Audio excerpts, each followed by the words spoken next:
ሰላም አለይኩም ወራህመቱላሂ ወበረካቱ። የተከበራችሁና የተወደዳችሁ የሃሩን ሚዲያ ቤተሰቦች ለተራቡ ወደ እናንተ የሚደርሰው የሃሩን መረጃ ሰዓታችን እነሆ ካሁን ሰዓት ጀምሮ ወደ እናንተ መድረሱን ይቀጥላል። መረጃዎቹን እያቀረብኩላችሁ ከማል ኖርዬ አብራችኋለሁ። አብራችሁ ይቆዩ። ያለው ነገር ሂደቱ በጣም የተመቻቸ በመሆኑ ውስጤን በጣም ነው ደስ ያለኝ። መስተንግዷቸው በጣም ደስ ይላል። መኪናውም፣ ባሱም፣ አየር መንገዱም አቀባበሉ ቆንጆ ነው። ምዝገባ ላይም ድሮ ችግር አለ። አሁን ምዝገባ ላይም ችግር የለም። እስከ ቤቴ ነው መጣልኝ።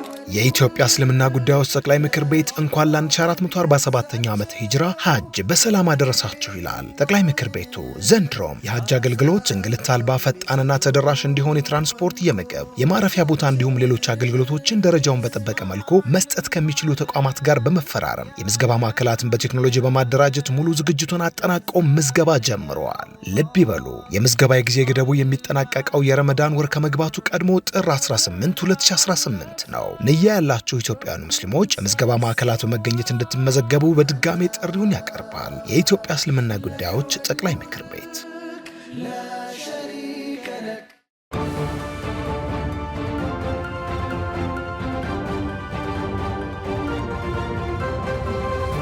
ቀደም መረጃችን የሚሆነው በኡስታዝ አህመድ ድንጀበል የተመሰረተው ኢምፓክት ሜከርስ ከተምር ፕሮፐርቲስ ጋር በጋራ ለመስራት የሚያስችላቸውን ስምምነት ተፈራርመዋል። ይህንን የተመለከተ መረጃ ይሆናል። ኡስታዝ አህመድ ድንጀበል የተመሰረተው ኢምፓክት ሜከርስ የተሰኘው ግብረሰናይ ድርጅት ከቴምር ፕሮፐርቲስ ጋር በጋራ መስራት የሚያስችላቸውን ስምምነት በትላንትናው ዕለት ቦሌ በሚገኘው አልነህሪ ሆቴል ተፈራርመዋል። ኢምፓክት ሜከርስ ግብረሰናይ ድርጅት ትኩረቱን በስልጠናና ምርምር ላይ አድርጎ የሚሰራ ሲሆን ይህንኑ ስራውን በተሻለ መልኩ የሚያከናውንበት የዋና ቢሮ የስልጠናና የምርምር ማዕከል ለመገንባት ከአዲስ አበባ ከተማ አስተዳደር መሬት ጠይቆ እንደተሰጠው ተገልጿል። በዚሁ መሰረትም ከተማ አስተዳደሩ የሰጠው መሬት ላይ የዋና ቢሮ የምርምርና የስልጠና ማዕከል እንዲሁም የተቋሙ ገቢ ማስገኛ የሚውሉ የሱቅ ግንባታዎችን ለማከናወን ቴምር ፕሮፐርቲስ ጋር የጋራ መግባቢያ ስምምነት ፈጽመዋል። የአጋርነት ውል ስምምነቱን የኢምፓክት ሜከርስ ዋና ዳይሬክተር ኡስታዝ ሻሃቡዲን ሼህ ኑራ እንዲሁም የቴምር ፕሮፐርቲስ ማኔጂንግ ዳይሬክተር አቶ ጃፋር መሐመድ የተፈራረሙ ሲሆን መርሃ ግብሩ ላይም ኡስታዝ አህመድ ድንጀበል፣ ኡስታዝ አቡበከር አህመድና የቴምር ፕሮፐርቲስ አመራሮች ተገኝተው ነበር። በውል ስምምነቱ መሰረት ቴምር ፕሮፐርቲስ የኢምፓክት ሜከርስ ፋውንዴሽንን ዋና ቢሮ እንዲሁም የገቢ ምንጭ የሚሆኑ ሱቆችንና የማዕከሉን የስልጠናና የምርምር ማዕከል በ3 ዓመት ጊዜ ውስጥ ገንብቶ ለማጠናቀቅ ውል መግባቱ ነው በዕለቱ የተገለጸው። ኢምፓክት ሜከርስ ፋውንዴሽን የዘላቂ በጎ አድራጎት ድርጅት ነው። በኡስታዝ አህመድ ድንጀበል መስራችነት የተመሰረተ የበጎ አድራጎት ድርጅት ለትርፍ ያልተቋቋመ ተቋም ነው። ይህ ተቋም በዋናነት የተቋቋመበት ዓላማ በሀገራችን ኢትዮጵያ ንቁ ተጽዕኖ ፈጣሪና ተምሳሌታዊ የሆኑ ዜጎችና ተቋማቶች ተፈጥሮ ማየትን ያለመ እንደ ራዕይ የያዘ ተቋም ነው። በዋናነት ይህ ተቋም የሚሰራው በስልጠናዎች እና በሪሰርች ዙሪያ ለመስራትና በሀገራችን የተከፈቱ ቀዳዳዎችን በተለይ የሰው ሀብትን ከማጎልበት አንጻር የተፈጠሩ ቀዳዳዎችን ለመዝጋት ታልሞ የተቋቋመ ግብረሰናይ ድርጅት ነው። በዋናነት ይህ ተቋም ሲቋቋም ለረጅም ጊዜ ችግሮቹን እየፈታ በራሱ አቅም እያጎለበተ እንዲሄድ በየጊዜው ከዚህም በፊት በሀገራችን የተለመደው የኤንጂኦ ሞዳሊቲ የተለያዩ ፈንዶችን በማፈላለግ ከሌላ ፈንድ ላይ ብቻ የተመሰረተ እንዳይሆን ራሱን የቻለ የራሱን ገቢ ማመንጨት የሚችልና የራሱ የስልጠናና ምርምር ማዕከል እንዲኖረው ታስበው በተሰራ ፕሮጀክት አማካኝነት ለከተማ አስተዳደሩ የመሬት ጥያቄ ቀርቦ በዛ መሰረት ይህን መሬት አግኝተናል ማለት ነው። ስለዚህ በዚህ ቦታ ላይ በዋናነት ይህ መሬት ራሳችን ሊዝ ከፍለን በራሳችን በተቋሙ ስም ካርታ ያወጣንበትና አሁን ለናለማው በዝግጅት ላይ ያለን መሬት ነው። በዚህ ሂደት ላይ ብዙ ወንድሞች ብዙ ተቋማቶች ከጎናችን ስለቆሙ በዚህ አጋጣሚ ላመሰግን ወዳለሁ። ዛሬ እንግዲህ ከዚህም በፊት በተለያየ አጋጣሚ ይህን ማዕከል ለመገንባት በሚያስችልበት መንገድ የተለያዩ እድሎችን ሁሉ የመሞከር ፈንዶችን ለማግኘትና ይህን ተቋም ለመገንባት በሚያስችል ደረጃ ስራዎችን ለመስራት ብዙ ርቀት ተኪዷል። ነገር ግን በዛ አይነት መልኩ ሙሉ በሙሉ ለመገንባት የምንችልበት ቁመና ላይ ስላልሆነን በዋናነት ከቴምር ፕሮፐርቲ ጋር በጋራ በመሆን አልምተን እንደጨረስን ኢምፓክት ሜከርስ ፋውንዴሽን የራሱ የስልጠና ማዕከል ቢሮዎች እና የገቢ ማመንጫ የሚሆኑ ሱቆች እንዲኖሩትና በዘላቂነት የተቋቋመለትን ዓላማ ከግብ ሊያደርስ በሚችል መልኩ እንዲንቀሳቀስ ያስችለዋል ብለን ወደዚህ የጋራ ወይንም ፓርትነርሺፕ ለመምጣት ተገደናል። ኖርማሊ ሀገራችንም መንግስትም እየተከተለ ባለው መልኩ ፓርትነርሺፕ በፓርትነርሺፕ ስራዎችን መስራት ማልማት አስፈላጊ ሆኖ ስለታየ እኛም ያኑ ፈለግ በመከተል ኢምፓክት ሜከርስ ፋውንዴሽን የራሱን ዓላማ የሚያሳካበትን ሞዳሊቲ ብዙ ካሰብን ብዙ ካጠናን በኋላ ከቴምር ፕሮፐርቲ ጋር የጋራ ፓርትነርሺፕ በመመስረት እንደጨረስን የራሳችን የቢሮም የስልጠና ማዕከልም እንደዛውም የገቢ ማመንጫ ሊሆኑ የሚችሉ ሱቆችም የሚኖሩት ይሆናል ማለት ነው። ስለዚህ በዚህ አይነት መልኩ ከዛሬ ጀምሮ ወደ ፓርትነርሺፕ የገባን መሆኑ ከዚህ ተቋም ጋር የገባን መሆኑን በይፋ ለማሳወቅና ዛሬ የውል ስምምነት ለመፈራረም ነው እዚህ ቦታ ላይ የተገኘ ነው ማለት ነው። ጃፈር መሐመድ እባላለሁ። የቴምር ሪል ስቴት ማኔጂንግ ዳይሬክተር። ያው እንደ ቴምር ሪል ስቴት የሚታወቀው ያው በትረስት ነው። ከትረስት ባሻገር ደግሞ የት ነው ያላችሁ ሲሉን የት ይሁንላችሁ፣ ባለስንት ሲሉን ባለስንት ይሁንላችሁ እስከ ሱቁ ድረስ፣ ከዛም ባሻገር መቼ ነው የሚደርስ ካሉን ደግሞ መቼ የሚደርስ ይሁንላችሁ በማለት ነው የሚታወቀውና ታላቅ ኢምፓክት ሜከርስ ፋውንዴሽን ጋር አብሮ ለማልማት በመመረጡ ታላቅ ደስታ ይሰማናል። አመሰግናለሁ። አማን አምባ የልማትና መረዳጃ ማህበር የመልሶ ግንባታ ያከናወነባቸውን ሀሪማዎች ምልከታ አደረገ።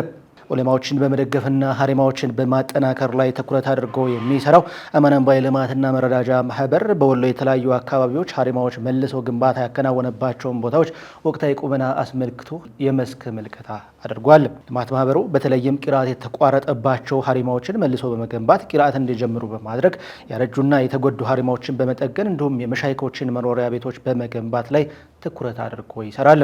በያዝነው የበጀት ዓመትም በአጠቃላይ ከ10 በላይ የመሻይኮችን መኖሪያ ቤቶችና ሀሪማዎችን መልሶ እየገነባ ሲሆን ከሰሞኑ መልሶ ግንባታ ባደረገባቸው ሀሪማዎች የደረሱበትን ደረጃ አስመልክቶም የመስክ ምልከታ አድርጓል። በዚሁ መሰረትም ምልከታ ካደረገባቸው ሀሪማዎች መካከልም በራያ አላማጣ ኮሰም ተብሎ በሚጠራው አካባቢ የሚገኘው የሼህ መሐመድ ሲራጅ ፈትህ ሀሪማ አንዱ ሲሆን የሀሪማው ግንባታ ተጠናቆም የበርና መስኮት ገጠማ ብቻ ይቀረዋል።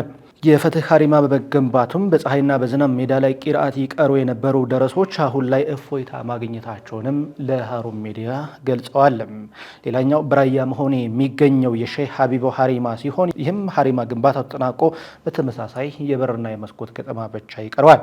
በተጨማሪም አማን አምባ የልማትና መረዳጃ ማህበር በመርሳ የሚገኘውን የሳዳቱ ሀሪማ የፊኒሽንግ ወይም የማጠናቀቂያ ስራ ያከናወነ ሲሆን በውርጌሳ የሚገኘውን የጉባ ሀሪማ ሙሉ ግንባታ አከናውኗል። በባቲ ወረዳ ቀቢላ ቀበሌ የሚገኘውን ታሪካዊውን የቤላ ሀሪማ መልሶ ለመገንባትም የግንባታ ቁሳቁሶችን በቦታው አድርሶም ግንባታውን አስጀምሯል። አማን አምባ የልማትና መረዳጃ ማህበር የዕልም ቅብብሎሹ እንዲቀጥል ዑለማዎችን በመደገፍና ሀሪማዎችን በማጠናከር ስራውን እንደሚቀጥል ገልጾ ሙስሊም ማህበረሰብም ከዚህ ስራ ጎን እንዲቆምም ጥሪውን አቅርበዋል። አማን አምባ የልማትና መረዳጃ ማህበር የሚሰራቸውን ስራዎች አስመልክቶ ሀሩን ሚዲያ በቦታው በመገኘት በተለይም በወሎ የተለያዩ አካባቢዎች ሀሪማዎችን ጉብኝት ያደረገ ሲሆን የዚህን ፕሮግራም ሙሉ ዝግጅት በሌላ ወቅት ወደ እናንተ በተከታታይ የምናደርስ ይሆናል። አሁን ወደ ሌላ መረጃ እናልፋለን። በጉራጌ ዞን ከ2 ሚሊዮን ብር በላይ በሆነ ወጪ ጤና ለወገኔ በሚል መርህ የተለያዩ የሕክምና አገልግሎቶች መሰጠቱ ተገለጸ። ወሂማያ የልማት በጎ አድራጎት ማህበር ከ2 ሚሊዮን ብር በላይ በሆነ ወጪ በጉራጌ ዞን እኖር ኤነር መገር ወረዳና ጉንችሬ ከተማ አስተዳደር ጤና ለወገኔ በሚል መርህ የተለያዩ የሕክምና አገልግሎቶችን በጉንችሬ መጀመሪያ ደረጃ ሆስፒታል መስጠቱን ነው ለሀሩን ሚዲያ የገለጸው። ሕክምና አገልግሎቶችን ከአይን ሞራ ግርዶሽ፣ የማህፀን ውልቃት እንዲሁም የማህፀን በር ጫፍ ካንሰር የታና ሕክምና ይገኙበታል የተባለ ሲሆን የአገልግሎት ተጠቃሚዎችን በተደረገላቸው ሕክምና ተግባር መደሰታቸውን መግለጻቸው ተጠቁሟል። በመርሃ ግብሩ ላይ የተገኙት የእኖር ወረዳ አስተዳዳሪ አቶ መብራቱ ተክሌ የወሂማያ የሀገር በቀል በጎ አድራጎት ማህበር ከተቋቋመ ጊዜ ጀምሮ በትምህርት በጤናና መሰል ጉዳዮች ላይ ትኩረት አድርጎ በርካታ የድጋፍ ተግባራትን ሲያከናውን መቆየቱን አስታውሰዋል። በአሁኑ ወቅትም በተለይም እናቶች ካለባቸው የስራ ጫና አንጻር በስፋት የሚስተዋለውን የማህፀን ውልቃት፣ የማህፀን በር ጫፍ ካንሰር እና የአይን ሞራ ግርዶሽ ለመታደግ የሰሩት ተግባር ምስጋናቸውን ማቅረባቸው ተጠቁሟል። በኮምቦልቻ ከተማ የቁርአን ሂፍዝ ተማሪዎች በድምቀት ተመረቁ። በደቡብ ወሎ ዞን ኮምቦልቻ ከተማ አስተዳደር የሚገኘው ሰልማን አልፋሪስ የቁርአን ሂፍዝ ማዕከል የሁለተኛ ዙር የቁርአን ሂፍዝ ተማሪዎች ምርቃትም ባሳለፍነው ታህሳስ 19 2018 ዓ.ም በድምቀት አካሂዷል። በኮምቦልቻ ከተማ ቢራሮ አዳራሽ በተካሄደው የምርቃት መርሃ ግብር ላይም ማዕከሉ ለ2 ዓመታት የቁርአን ሂፍዝ ሲያስተምራቸው የነበሩ ተማሪዎችን ነው ማስመረቁ የተገለጸው። በምርቃቱ 3 ሴቶችን ጨምሮ በርካታ ወንድ ተማሪዎችም ቁርአን ሂፍዝ ተከታትለው ለምርቃት መብቃታቸው ተገልጿል። በመርሃ ግብሩ ላይ የደቡብ ወሎ ዞን የኮምቦልቻና የደሴ ከተማ እንዲሁም የቃሉ ወረዳ የመጅሊስ አመራሮች፣ የአካባቢው ዑለሞችና ኡስታዞች፣ የተመራቂ ተማሪ ወላጆችና ጥሪ የተደረገላቸው እንግዶች መገኘታቸውን ከኮምቦልቻ ከተማ ማዕከሉ ለሀሩን ሚዲያ ያደረሰው ዘገባ ያመላክታል። እየተከታተላችሁ የምትገኙት ዕለተ ረቡዕ ወደ እናንተ የሚደርሰው ሀሩን መረጃችን ነው። በመረጃ ሰዓታችን በዕለቱ ያሉ ሀገራዊና እስላማዊ ጉዳዮችን ወደ እናንተ የምናደርስ ይሆናል። አሁን ከባህር ማዶ ያሉ መረጃዎችን ወደ እናንተ እናደርሳለን። የሶማሊያ አምባሳደር የእስራኤል ተወካይ በታሪካዊ እውነታዎች ላይ ሞገቱ። በየቀኑ ምን እያደረጋችሁ እንደሆነ እያወቅን ወደዚህ መድረክ መጥታችሁ ስለ ሰብአዊነት፣ ስለ ዘር ማጥፋት፣ ስለ ሰብአዊ መብቶች፣ ስለ ነጻነትና ስለ ዲሞክራሲ ልታወሩ መሞከራችሁ በራሱ ትልቅ ስድብ ነው ሲሉም ነው የገለጹትም። የሶማሌ የተባበሩ መንግስታት ድርጅት መልእክተኛ የእስራኤል ተወካይ በመድረኩ ላይ የሰጡት አስተያየትን ተከትሎ ብርቱ ታሪካዊ ትምህርትና ትችትም ሰንዝረዋል ተብሏል።